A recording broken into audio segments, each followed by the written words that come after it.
Shalom saudara-saudara yang terkasih dalam Tuhan Yesus Kristus. Di pagi yang indah ini kita mengucap syukur buat Tuhan kita, karena kebaikannya di dalam setiap kehidupan kita tak pernah habis-habisnya. Kasih-Nya selalu baru dan tak pernah berkesudahan. Mari kita melihat kebaikan Tuhan. Kita buka mata kita. Karyanya begitu indah di dalam setiap kehidupan kita.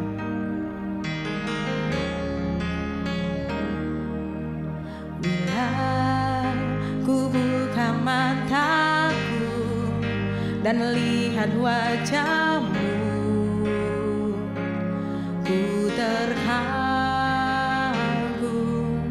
Bila ku lihat hidupku dan karya tangan-Mu, ku tersanjung,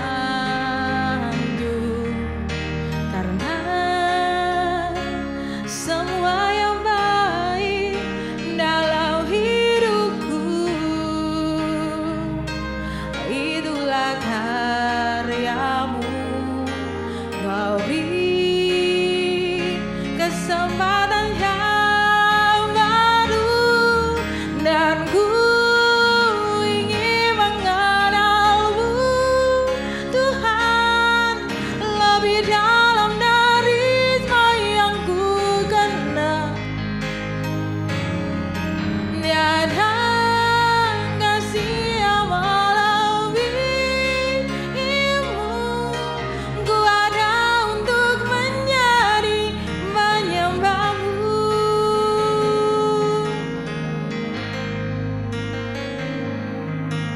Bila ku buka mataku dan melihat wajah-Mu, ku terkagum. Bila ku lihat hidupku dan karya tangan-Mu, ku tersanjung, karena semua yang baik dalam hidupku itulah karya-Mu.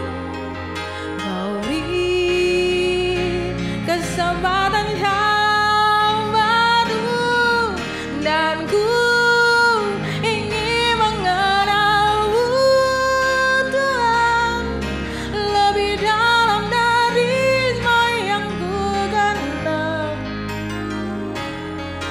Tiada kasih yang melebihi-Mu. Ku ada untuk menjadi penyembah-Mu, dan ku ingin mengenal-Mu, Tuhan, lebih dalam dari semua yang ku kenal. Tiada kasih yang melebihi-Mu. Ku ada untuk menjadi penyembah-Mu, dan ku ingin mengenal-Mu, Tuhan, lebih dalam dari semua yang ku kenal. Tiada kasih yang melebihi-Mu. Ku ada untuk menjadi penyembah-Mu. Ku ada untuk menjadi, ku ada untuk menjadi, ku ada untuk menjadi penyembah-Mu. Haleluya. Kami ada untuk menyembah-Mu, Tuhan, karena Kau sangat baik di dalam setiap hidup kami. Oh Yesus Tuhan, kami melihat kebaikan-Mu dalam setiap hidup kami, setiap proses hidup kami. Kau selalu ada.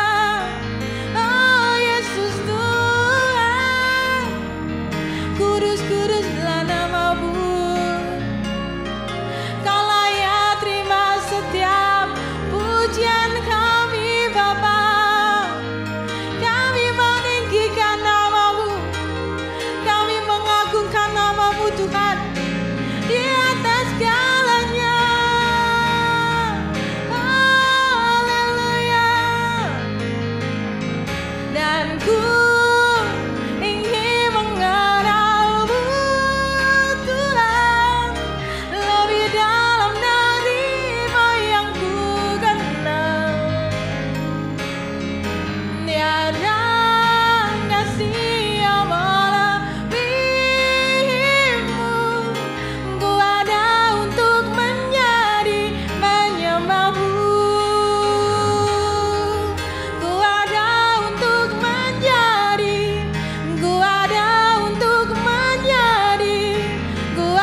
Bapa.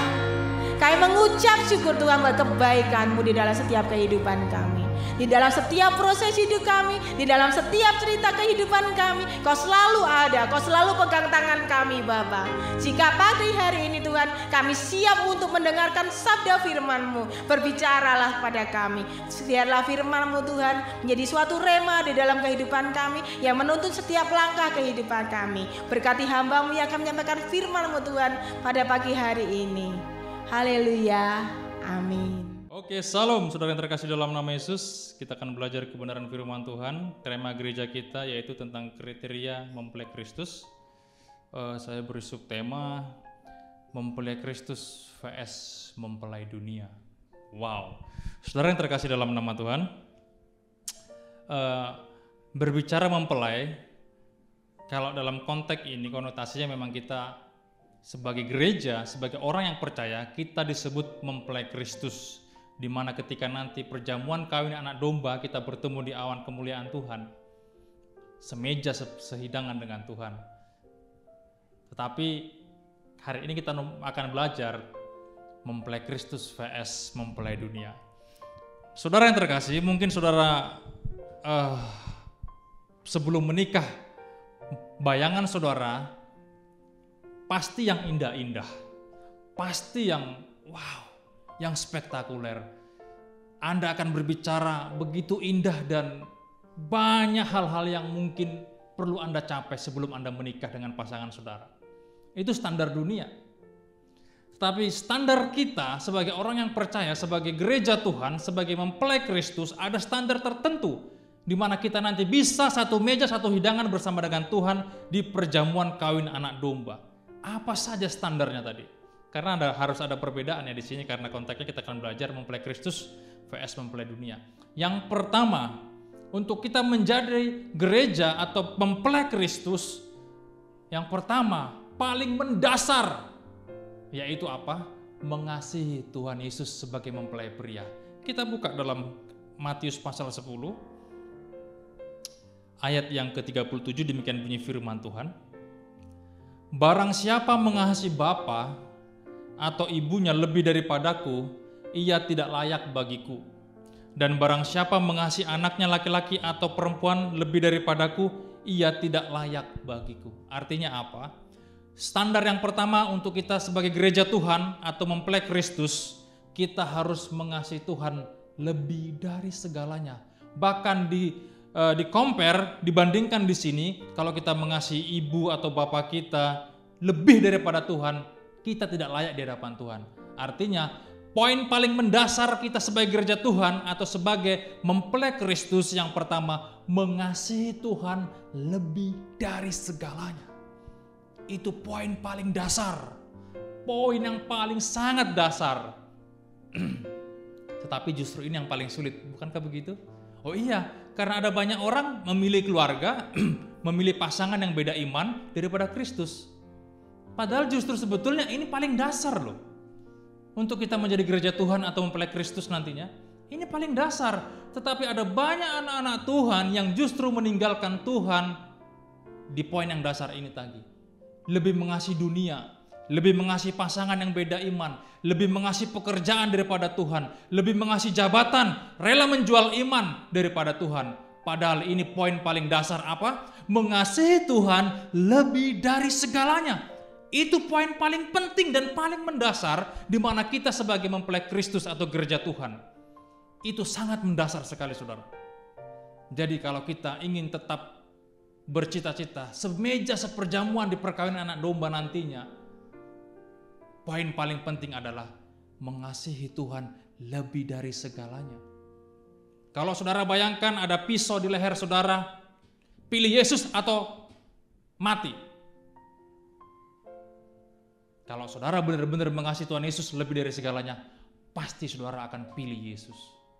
Karena ini poin dasar, karena ini sangat mendasar, yang fundamental, sangat paling dasar. Mengasihi Yesus lebih dari segalanya. Itulah kriteria sebagai mempelai Kristus kita sebagai gereja Tuhan.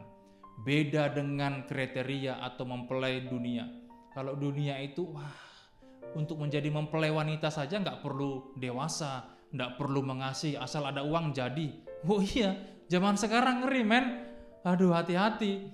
Zaman sekarang ngeri. Ora kenal tonggo, ora kenal bojo, ora kenal sopo, disikat habis. Kalau kita nggak kenal Tuhan, habis sudah saudara. Zaman sekarang hati-hati. Bojone dijaga dewe-dewe, ya toh. Ngeri saudara, hati-hati. Apalagi saya tidak perlu cerita di dunia di luar sana. Tetapi itulah standar dunia sangat jauh berbeda dengan standar Kristen. Kita sebagai mempelai Kristus, kita sebagai gereja Tuhan yang disebut mempelai Kristus. Poin paling penting, paling sangat mendasar, mengasihi Tuhan lebih dari segalanya. Itu saudara yang terkasih.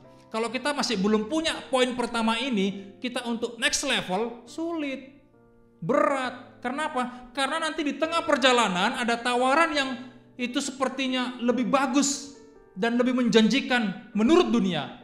Anda bisa terkecoh di sana, bisa terjebak dalam manisnya dunia yang sekarang ini saudara yang terkasih dalam nama Yesus. Wow, ngeri saudara. Maka di akhir zaman ini kita perlu menguatkan iman kita. Yang hidupnya ura-uraan, jangan lagi hidup ura-uraan. Yang hidupnya main-main, jangan lagi hidup main-main di hadapan Tuhan. Udah, mulai dari sekarang mengasihi Tuhan lebih daripada segalanya. Tetapi bukan berarti tidak mengasihi orang tua, bukan berarti tidak mengasihi gereja, bukan. Artinya apa? Yesus standar tertinggi dalam kehidupan kita. Artinya iman yang paling mendasar itu Yesus. Di luar Yesus, no. Di luar Yesus tidak ada keselamatan. Itu loh. Karena konteks mempelai Kristus adalah keselamatan sebetulnya. Saudara yang terkasih dalam nama Yesus, itu poin paling sangat penting yang mendasar supaya kita menjadi mempelai Kristus semeja seperjamuan di perkawinan anak domba.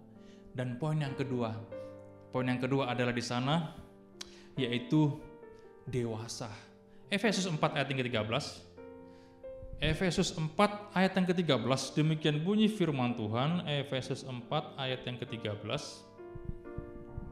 Sampai kita semua telah mencapai kesatuan iman dan pengetahuan yang benar tentang anak Allah, kedewasaan penuh dan tingkat pertumbuhan yang sesuai dengan kepenuhan Kristus.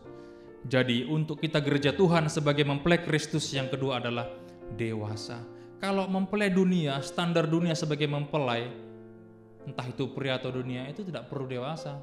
Saudara bisa lihat di TV, orang menikah itu tidak pandang umur. Dulu waktu SD, saya juga kaget. Teman saya kelas 3 SD udah menikah loh. Beneran. SMP, hari ini baru masih masuk sekolah, duduk di belakang saya, besok udah tidak masuk sekolah, begitu ditanya kemana? Menikah. Iya, SMP. Jadi dunia standarnya itu enggak dewasa, asal cocok atau dijodohkan, asal ada hepeng, bahasa Bataknya adong hepeng kan, ada uang, ya toh, bisa menikah. Bahkan bukan cuma sekali, bisa berkali-kali. Itu dunia. Tapi kita sebagai mempelai Kristus, kita bukan kacangan, kita bukan ecek-ecek, bukan kaleng-kaleng. Kita anak Tuhan harus punya standar yang berkualitas. Apa? Dewasa rohani.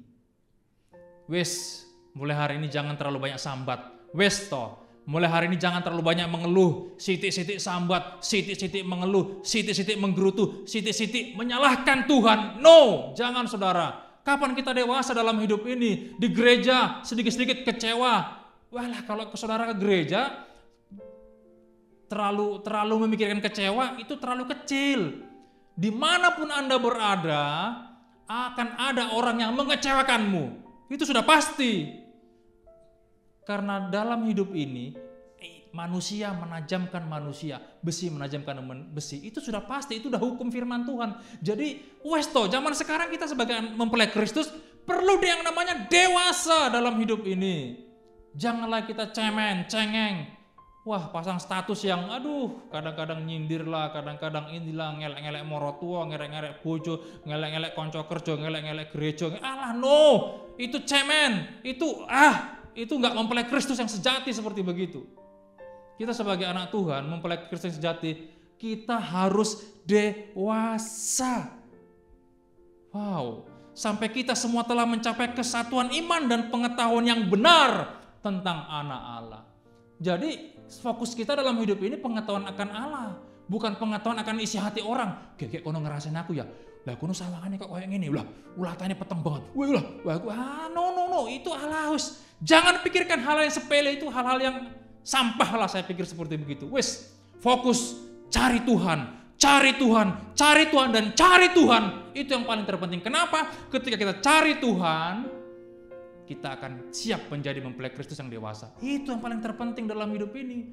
Oh, coba mikirkan loro hatimu. Wah, orang rampung-rampung urip memikirkan loro hati. Wes toh, nggak rampung hidup itu. Kapan lu menjadi dewasa dalam hidup ini? Terlalu memikirkan sakit hati. Aduh, masih aja ada orang hidup berputar di lingkaran setan sakit hati. Aduh, men.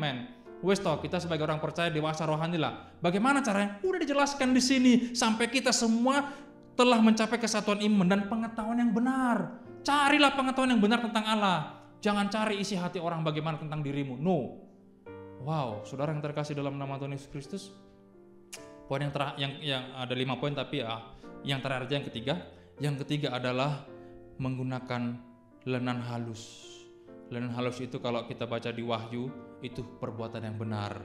Kalau kita baca di 1 Petrus itu adalah kekudusan.